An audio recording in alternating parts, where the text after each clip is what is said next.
Donata, Harvest 918. Mater, I need to speak to you, but I am sure it is nothing. Edra, who was unusually up at dawn, put her golden head around the doorframe of the room in the keep where Osrith and young Finan slept. Osrith was up now, as usual, and contemplating the day. Sword training, she supposed. After Corbridge had taken Constantine 5 weeks to return to the fortress via Caeliquilid, Osrith and Domhnall had crossed the Northumbrian hills and heaths and rested, as she and Eswi had once rested, at Melrose Monastery, farther because once home. It had been an awkward journey back. Domhnall's usual ease and friendliness had gone and they had ridden mostly in silence back to Donata. It was only at the crossing at Culdis that he had got off his horse and held her rein. She had slipped from her saddle and stood before him, the fourth's ever-present breeze crowning her head. "What?" Osrith asked, when he hadn't said anything. "Just," Domhnall glanced past her,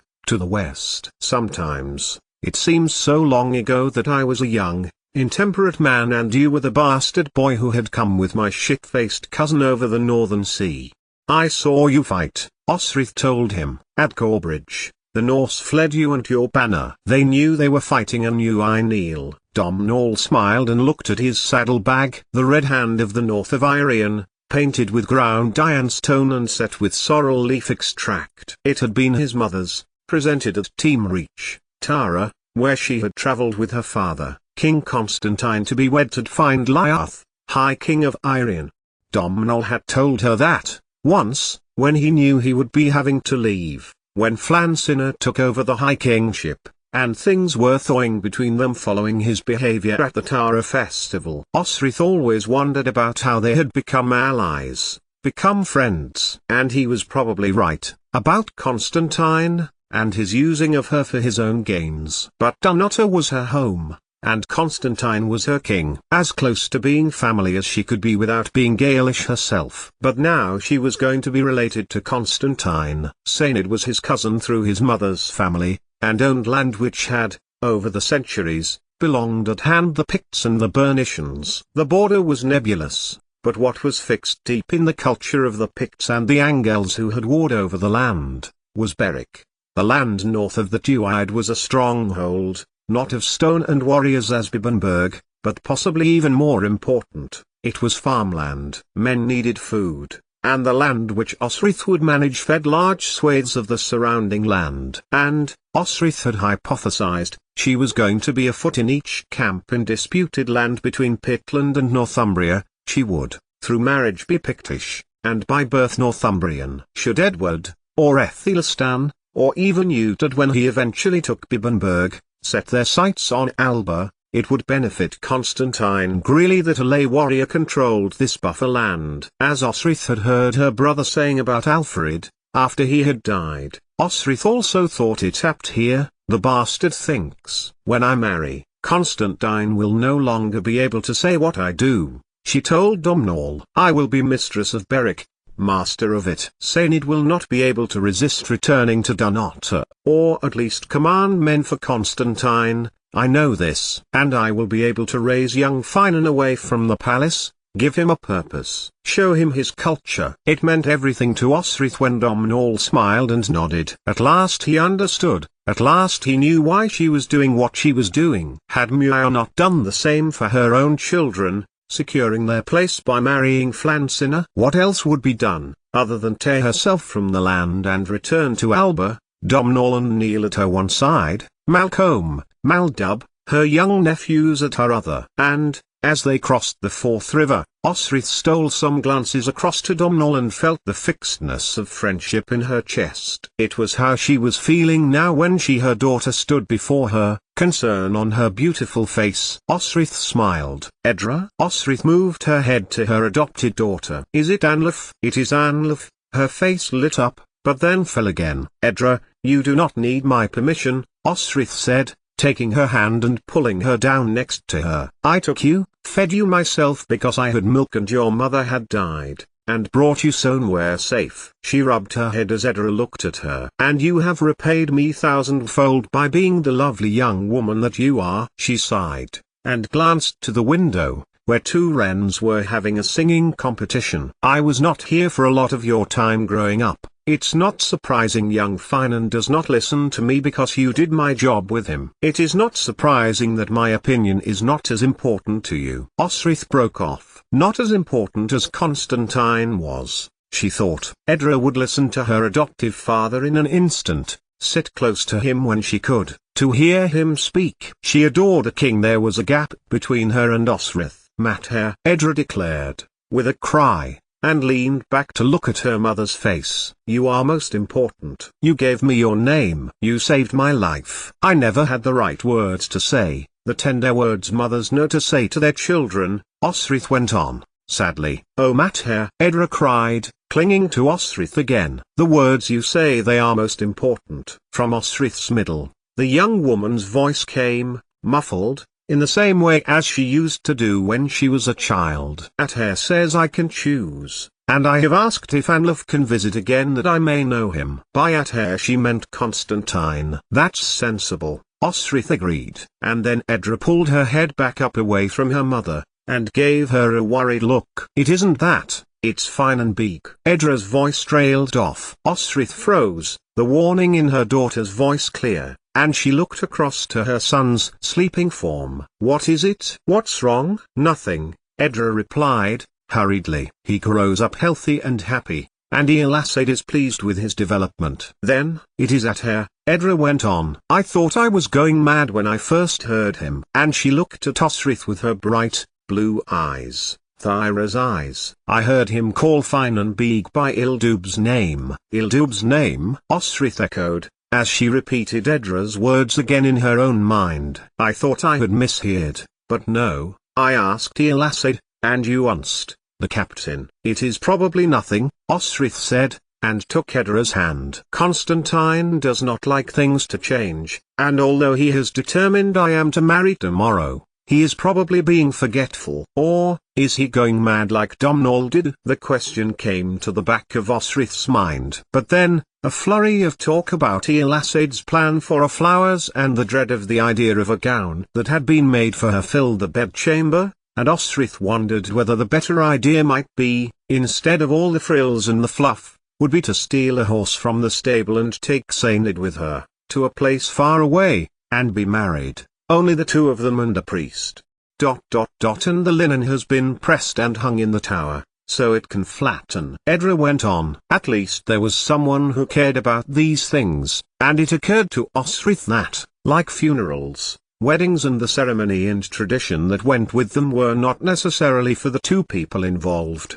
And so she listened, and involved herself, and played her part. Osrith, the woman now, not Osrith the warrior. It would soon be over, and then, she would be Osrith the landowner and Osrith the farmer. She smiled. She would also be Osrith the wife, and she thought of Sainid, how she had glimpsed him that morning in the armory and he had smiled at her with a look of contented happiness on his face before going back to cleaning the metal work. Osrith thought then, as she thought now, how she cared for him, and how he made her want to be a better person, to leave alone her past of being a warrior and instead be in charge of farmland, rare farmland. She wanted best in all the world to do well for Sainid as a farmer. A place in the world was being made for her, and Osrith was resolved to fit as best as she could into it. 88,888,888. So, when she had been called to Constantine in the throne room that evening, she was not surprised to be told that she was to sleep in the tower room with Finan that night.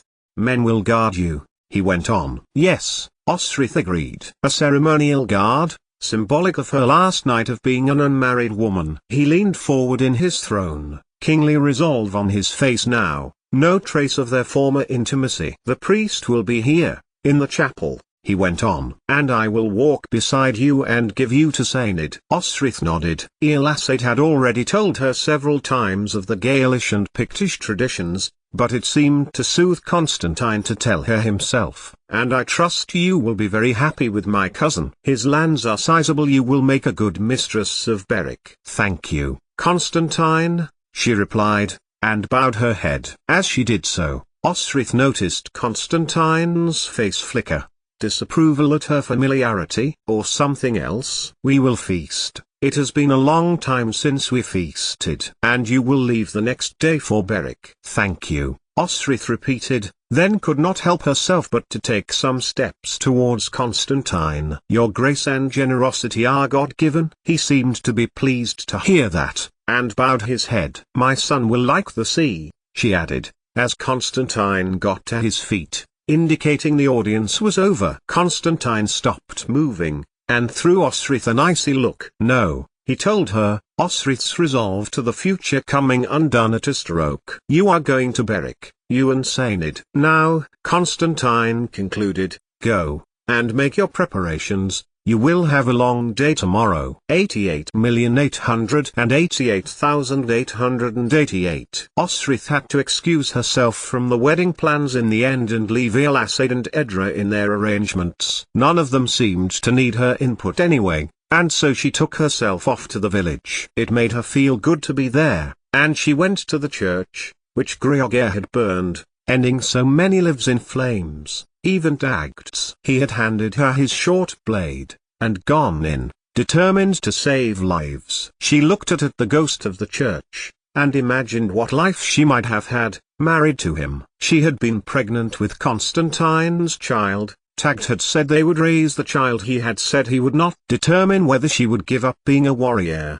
The sad thing was that she could not remember his face. She had thought and thought too many times about the man she had wanted to marry, but only vague details came to her mind, his hair, his smile, his height. But the saddest was that, through his death, she would never have fled south to search for Utad. She would never have been captain in Mercia, of her beloved guards, who had been so faithful to her because she had kept the faith with them. She would never have been made Edward's guard, or met Finan Moore. Again, she corrected herself, as she took herself back to the castle. Although she would never have known the man who had aided Nine Fingers in his attack on her on the Foyle coast was the same man she loved so deeply in her heart. And it would probably have been a good thing if she had never met Edward Atheling. How could a person think like that? Young Finan would never have been born, otherwise. Twists of God's will, of the will of the gods of old still acknowledged by the Britons in Cumbraland, her mother's land. After a few bites in the kitchen, at the table as Glimmery the ancient cook filled her plate with keen noises that she should eat, Osrith took herself up to the tower room. Edra and young Finan would be sleeping in a room near Elisade in the main part of the palace, so when the door closed behind her, Osrith felt pleased. She could sleep and set her mind on the day. She recognized two guards, Dubcan and Drostan, both sons of Mormers, now grown up, ones she had taught to fight when they first came to Dunnottar, and they ascended the tower steps to close her in. Osrith had seen them both fight at Corbridge with the utmost determination and resolve when they had been at Corbridge, and they saluted. Osrith stepped into the room, done out, so it would seem, with new linens, probably by Elisade and her maids, and then let herself be locked in, lying down, more tired than ever she expected to be. Something was on her mind, though what it was, Osrith could not tell. Her mind drifted to Constantine, something to do with Constantine. Constantine, she heard a voice echo, as if someone was agreeing with her. The Morrigan, Osrith thought, the great queen of the Saich, whose presence she always felt as a constant this far north. The Morrigan would be at her side tomorrow, when she wed Asanid, as she had been at her side when she and Dagd were hand-wed in the fields not far from Tara. She must have closed her eyes and slept, still in her clothes, for a noise some time later caused her to open her eyes with a start, and it was dark. It was past September, close to Edra's birthday. Another part of her mind reminded her, so it must be past evening prayers from Culdees. But Osrith shook away all thoughts because the noise came again, a scrabbling sound which seemed to be coming near the window. Not monastery song drifting over the river then, as sometimes happened. There was another noise too, a noise from the castle itself, shouts and loud voices and the sound of distant music. Osrith went for her sword, which, of course, was not there, having been left in the armory while she was in her breeches and shirt. Another scrape, and Osrith was on her feet and she moved as silently as she could towards the window. Another thought struck her. Could it be Constantine? He came so often when young Finan was born, scaling the wall like a young'un to sit and speak to her. Yet Elasade had told her there was to be a celebration for Sainid that evening. That was the music and the shouting. So what was the scrabbling? Osrith did not have long to think, when hands appeared at the window, pulling over the intruder. Another soon followed. Osrith. She heard the man hiss. It was Eswi. Behind him, stumbled Phelim, and both men stood in front of her. She was glad there was a full moon, for she had been about to push them back out of the tower. Osrith sighed, and staggered back a little, still woozy from being woken up. What are you doing here? She hissed back. Your beloved is having his own celebration, Eswi replied, gesturing towards the window. So the Mormers and I were talking as the king praised your beloved yet Abner the time, and we decided that just because you are carrying out the bride's traditional role at this moment in time that you should miss out yourself. Osrith smiled. Her men, or rather, those she had last commanded. It was touching they had not forgotten her. We're breaking you out. Phelim gesturing to the window. Osrith looked, and was greeted with a wave from Engus. He and Uunst were on the ground floor at the foot of the tower, and when they saw her, they waved. Come on, Phelim urged, holding out the rope for Osrith. We are going to make your last evening as a single warrior one you will never forget. Or never remember, added Eswi, and offered Osrith his hand. 8,888,888. And now it was so late that it was becoming early. Grey pre-dawn light was arriving on the horizon on the east,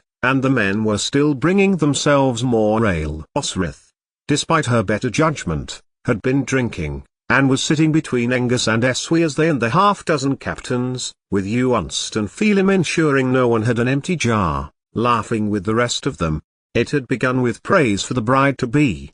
How Sainid, who had indeed been hailed in the throne room with his kin, would have a loyal and loving wife, would have a marvelous companion as his land was restored and would be worked again by a Pictish noble, of the line of Bridi, to which the Pictish lords raised raucous toasts, and how Osrith would have an equally loyal and loving husband.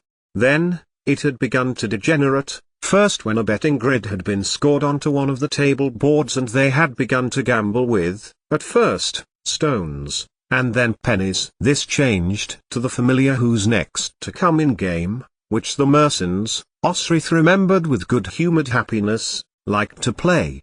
We played this in Aylesbury, Eswi went on to remind her. I do with Miral and Elfkin's men could have joined you. I sent word to him, he added, as Osrith sipped at her third ale. We are indeed sorry we could not bring the mercenaries, Engus echoed, though we hate the bastard say, your men are our comrades. One of the guards looked at Engus, before leaning back and draining his cup. So, who else has fought with mercenaries? He asked, banging the flagon onto the table. Seenzy, that is not how the game's played, and you know it, Uunst called over, burping, and putting his empty jar on the table next to his comrades. You know you must say, and Uunst looked around him, I have never fought with mercenaries. Several of the men, and Osrith both took bug sips of their ale, and those who had not fought with mercenaries, all cheered. Oh, then, if we are playing this, Eswi continued, giving Osrith a grin, I have never snuck out the window. The cheer went up as the Mormers, and Eswi and Osrith all had cause to drink. Come on, you buggers, Phelim said, looking around at them, then getting to his feet, you need more drink. And so Phelim was cheered. Went Tarod to the bar and the bartender served him. And it continued, as Osrith watched the men celebrate her last night of being her. She listened and joined in as various assertions were made. I have never taken money that didn't belong to me, was met with no drinkers at all, as did, I have never told someone's secret, and I have never been attracted to a friend. I have another, Uunst declared, giving Osrith a wink. I have never been with someone whom I did not love. Tankards remained still, including Osrith's. When the men saw that, there was a low cheer. Not including my intended tomorrow. She put in, the beer emboldening her. Aye, But have you ever been with the former love of my best friend? Phelim looked at Osrith carefully while others around her drank. Osrith did not. After a short delay, someone began the cheer of yeah, and raised tankards to Osrith, their captain. More cheers came when Phelim asked whether they had been blackout drunk, or been naked in public. Osrith had never been either and watched instead the men roar and cheer at each other. Never have I been refused a kiss. Eswe joined in, and Osrith remembered him not being refused a kiss by Pyleague, at Dubeth, Hywel's castle. How long ago that seemed. She had been expecting young Finan then. Now he was nearly 8 years old, soon old enough to be in training for the guard. Whether he wanted to, that was a different matter, though Osrith resolved for him to learn the sword as well as to read. I have never shit and vomited to the same time, Phelim joined in. I have, Sinzi told them. It was last winter and the fever was on us, on the coast. I remember that. Uunst replied. Killed more Norse than our steel did. I turned to pick up my sword, Sinzi told them, wiping the froth from his neck stale from his chin. My stomach pained, and I threw up, from both ends. The men roared with laughter at the thought. Yes, you were sick all on me, Timas told them, bitterly. Though now, I am grateful it was out of your mouth, Yersini. They were enjoying the game, Osrith thought, and she thought about Senid, across in the hall. Was he having a similar amount of fun? Was Constantine ragging him with personal questions? How drunk were they getting? Domnall had been taken beyond the Britons' village and left there, out of his mind on Uisjbetha the night he and Dira were wed. So Constantine told him. I have never been someone else's alibi. Phelim's assertion interrupted Osrith's thoughts, and she grinned at the lack of hands. She knew at least one of them had covered for another in the summer because he had got dead drunk and ended up in a boat that had come loose from its painter and drifted down the Forth. Sinzi, she thought, or his little brother Brock. So you lied when you said you'd never been arrested, Phelim went on. I saw the pair of you brought back by Senid, you half-drowned, he added, nodding to Brock. The young man's face fell. I swore, he told him, and glanced around at the table of merrymakers, that I would never touch the welcome water again, and to my life, I have not. Until tonight, Engus told him, grinning. There was a whole grain in the last jar we had. Was there? Osrith thought. It didn't seem to have made much of a difference to her, and she smiled when Brock looked worried. Then you can't drink now, when I say, I have never been walked in on while having sex, Phelim went on, making the young man blush. I was misled. Brock protested. Tell them, Timas. His brother grinned. She was a whore, and you thought she was a Briton, Timas told them. Seren. Wasn't that her name? Seren, Brock repeated, looking down. And I thought she just liked talking. She liked talking well enough, Timas told him. Cheer up, I paid. It was your birthday, Bratterbeak. He roared with laughter when Brock got to his feet, knocking the table and some of the ales onto the floor at his outrage. Settle down, Atmedith, Engus told them, as both brothers began to tussle with one another. Otherwise, you'll be dry in the future when someone asks. I have never been thrown out of an alehouse. And his eye drifted to Osrith. Besides, we are here to annoy and embarrass the bride-to-be, are we not, on the night of her wedding? For tomorrow, there will be no Captain Osrith, there will only be Farmer Osrith, of Berwick. We cannot leave our commander without memories of her last night being single. And how do you propose we do that? Phelim asked, and suddenly, Osrith's mind was cloudy, was fuzzy from the ale adulterated with whiskey, for when she tried to get up, her legs would not support her. I have never been attracted to anyone around this table, Phelim continued, looking at Osrith as the rest of the men raised their jars. Osrith raised hers, too, and Phelim looked at her, and across her body, a little disappointed. I have never been unfaithful, he went on. Some of the men drank, many did not, which was not surprising she supposed. Osrith made to raise hers, but her clouded mind brought forth images of Tagged, and Guthard, both of whom had been, technically, her husbands.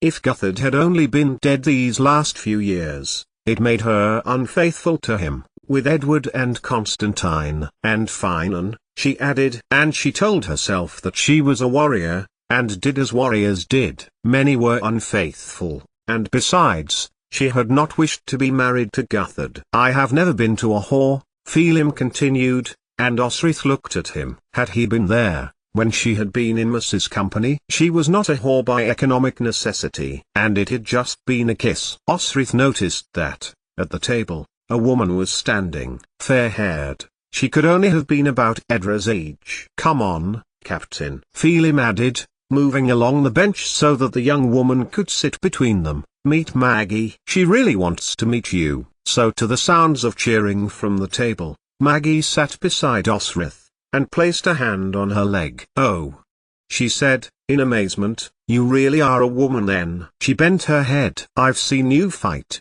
and I would have sworn you were a man. Come on now, lads, let us leave the bride-to-be. She has but this one night." He grinned at Osrith. "We have all contributed," he added. "Come on, you bastards." And even as we waved to Osrith as they left, Maggie easing her hand up Osrith's leg. "I hear you are strong," Maggie continued, and leaned her head to Osrith's neck, kissing her collarbone.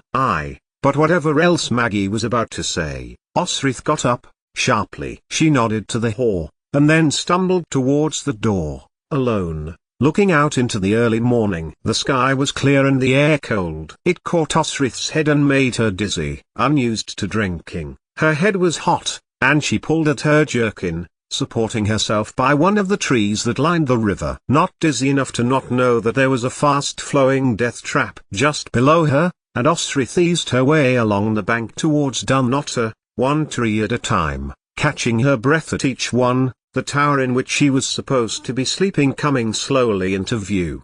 As Osrith turned the corner near the stables, a crunch on the dry cold earth made her turn around. No sword, she thought, at the armory, no need for it by a woman locked inside a tower for the night. Tagged Seeks was up there, too, next to the bed. Then, a hand came to her shoulder. Osrith struggled under its grip, and she flailed at the man who was trying to grab at her. "Osrith!" She heard a protest, and then, "Osrith!" As she caught him in the face. She blinked as the man turned back, and she saw at once who it was. "Domhnall!"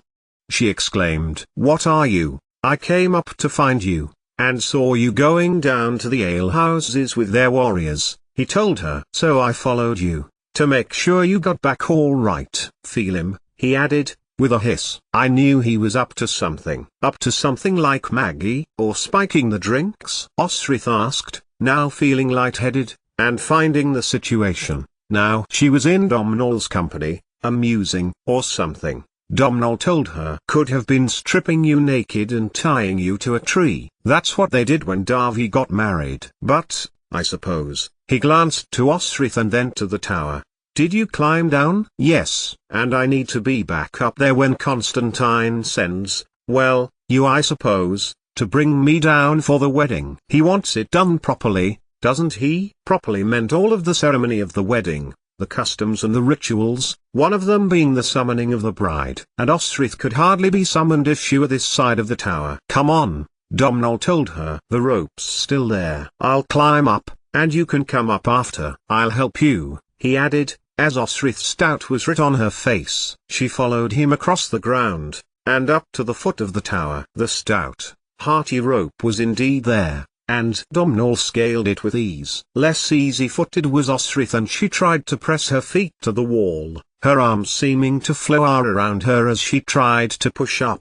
She got halfway when the coordination of her arms and legs failed her, and she caught the rope around her arm as she stumbled. Hold on. Domhnall's voice came up from the window. Hold the rope, and Osrith found herself being pulled up by her friend, who grinned when she got to the windowsill. I have never been too drunk to get to my own bedroom, Domhnall teased as he put out an arm for Osrith to hold on to as she climbed back in. I have never let my men lead me into mischief with a woman of the night. Domhnall, Osrith asked, did you follow us? I followed what I thought was a drunken group of warriors. I thought it to be the young warriors. Imagine my surprise when I saw it was you with your men, off to dance with the Scythe. As far as I knew, Osrith groaned. It had been a long time since she had been this drunk. I have never been the alibi for a lying friend, Domhnall told her, as he escorted her to her bed. "I have never been a bride who will wear a dress like that," Osric told him, nodding to the luxuriant silk dress that Constantine had commissioned for her and Delasade and her maids had sewn. "I have never been prouder of a friend," Domhnall told her, sitting down next to her, and patting her hand, giving up the happiness of her heart for the sensible life for her son. Osric turned her head slowly to Domhnall. "Osric, you do not have to do this," he told her, glancing over his shoulder at the wind down to the short stretch of water over which Osric had once crossed, trying to flee the family that she had been given to by their monks, assuming they were their daughter. "You don't have to marry Sainid Ui Alpin, just to please Constantine." "What makes you think I don't love Sainid?" Osric asked him. "Like you love that Alade bastard?" he asked her, and there was a taste of bitterness in his voice, like elderberry spirit that hadn't sat for long enough. Osric shook her head. "Why?" he put in. "Why do you always do what Constantine wants?" And Domhnall had raised a hand carefully to her cheek, his gloved fingers lightly touching her face where Constantine had hit her. "He treats you like this, I'm going," Osric told him, and took his hand, and then his other. "I do love Sainid, in my own way," she assured Domhnall. "And I will no longer be at Dunnottar, but at Berwick, with my own land of my husband's, a master of it." "With young Finan beside me," Domhnall smiled.